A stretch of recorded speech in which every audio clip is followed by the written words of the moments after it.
তানভীর হাতটা সরা নে আনবক্সিং কর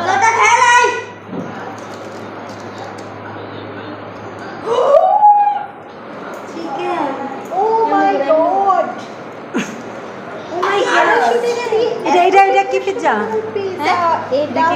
লাভা মনে কি জানি কর্ন পিজ্জা কর্ন পিজ্জা আর এটা তোমার নাম চিকেন চিকেন পিজ্জা চিকেন আর এটা হচ্ছে কর্ন পিজ্জা আর এটা veg veg veg veg pizza তোমরা একটা পিছাই বা তিনটাতে আর ওই হ্যাঁ একটা পিস তিনটাতে খাই লইব না তো তানভি না আমার দিব দিব দে আমারে দে দে চিকেন এটা চিকেন দিছবি তো আমি দিতাম দে দিতাম কোনটা এটা ওয়াও মাম্মা কো বেশ ওভার অ্যাক্টিং হয়েছে থাকা তুই কর তোমরা না দেবো তোমরা না তোমরা এক্সপ্রেশন তো আমার অফার না আমি না